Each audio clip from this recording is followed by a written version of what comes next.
let's change things up. I usually review horror movies or Gundam-related media, but sometimes I just want to watch something lighthearted. After being sick for about a week, I decided to head out to the theater and watch something fun. I had some worries about Illumination's Super Mario Bros. Movie, but the trailers looked fine, and hopefully the movie would be at least sit-throughable. So let's see if this take on Nintendo's icon can do better than the original live action, or at least reach the camp factor of the Super Show cartoon. We have the basic Mario game plot of Bowser planning to invade the Mushroom Kingdom.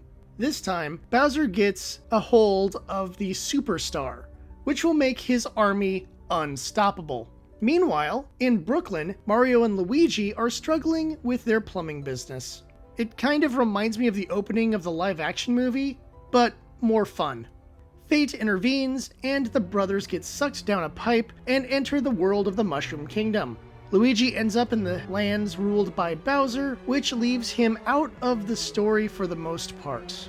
Mario, on the other hand, ends up meeting Toad and joins Princess Peach as she prepares for war. From there, we enter the main adventure, which I won't spoil because it's actually a very fun ride with some interesting little bumps in the road caused by Donkey Kong and Bowser. We have a good assortment of characters in the movie, making this more of an ensemble story than a single hero's journey. Mario is a good-hearted person who just wants to help people. He takes time to get used to life in the Mushroom Kingdom, and his journey is a fun one.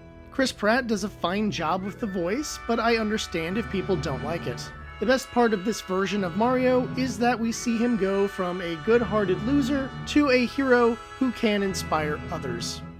Luigi is not around enough to have a major impact on the story, but what focus he does get makes him an interesting character that I'd like to see more of. He does have that Luigi's Mansion vibe about him, which works well as a contrast to Mario. Sadly, I could have used more Luigi in this movie, and I didn't get it. Toad is not as annoying as he appears in the trailers. He functions as comic relief, but has some moments where he isn't just a joke. He doesn't have a big role, however, he does work well as a supporting character and adds a little bit of fun to the story due to the fact that he's just a genuinely upbeat, kind of oblivious member of the team. Princess Peach is far more headstrong than I am used to seeing. While I like her not being useless, she's a bit too aggro. She doesn't steal the spotlight from Mario, but she does have some moments of fighting back against Bowser. I think they hit a decent balance with her character, but she doesn't really feel like Peach from the games. Bowser is spot on, both acting as a threat and being a little bit silly. Jack Black does great in the role, with a few exceptions where Bowser feels a little too much like Jack Black and not enough like Bowser. They made music part of his character, which is a little off from the games, but it is fine for the movie. I do like the interactions he has with his troops, and the moments where he is intimidating, because that's where Bowser shines. His character does elevate this movie, and is one of the best parts of the whole film.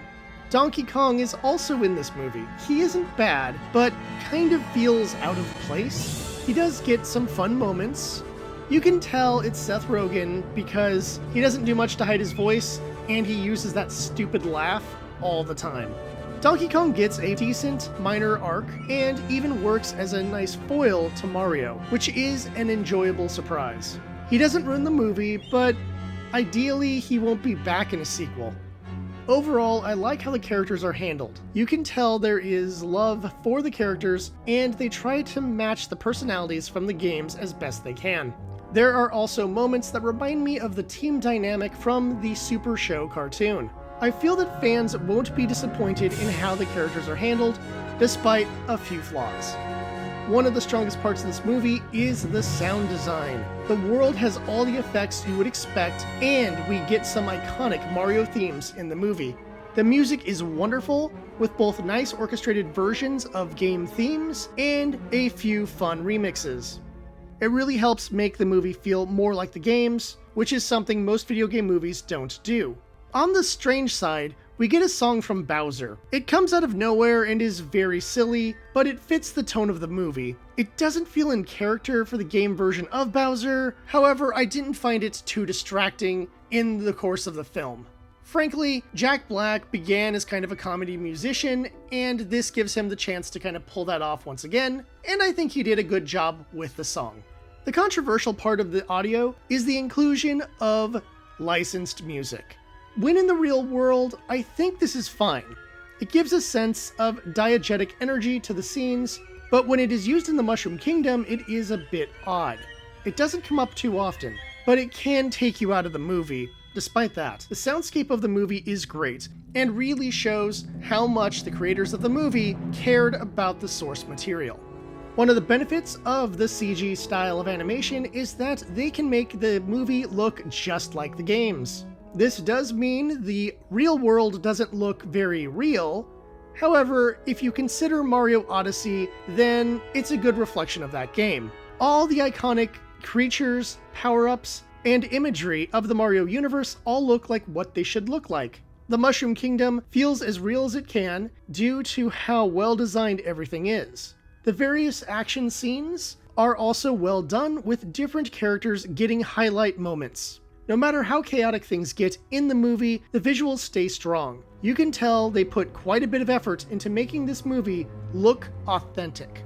There are numerous visual references, both in the background and with the characters. References are designed to be Easter eggs for longtime fans, but don't impact the enjoyment a normie can get out of the movie. The visual gags may give you a reason to watch the movie a second or even third time.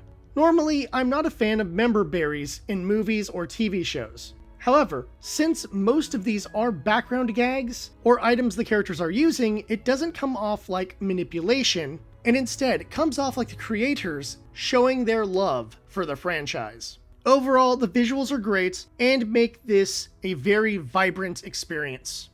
When I decided to watch the Super Mario Bros. Movie, I expected a bland, colorful waste of time to take my mind off of everything. I was surprised at how much I enjoyed the movie. From the characters, to the music, to the immersive visuals. It's all great. That being said, while I have been extremely positive during the review, there are some flaws to this movie. The story isn't anything special, the music has those minor issues I mentioned earlier in the video, and Peach is a little out of character. However, the positives outweigh the flaws by leaps and bounds. The visuals are wonderful, the use of classic themes is great, and the fun dynamic between the characters really makes this movie a joy to watch. This is the best version of the Super Mario games we have ever gotten on screen.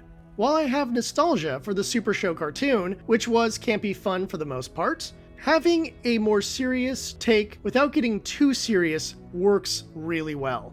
It is a rare moment when I really want a sequel to a movie, but in this case, I'm looking forward to what comes next in the Super Mario animated universe.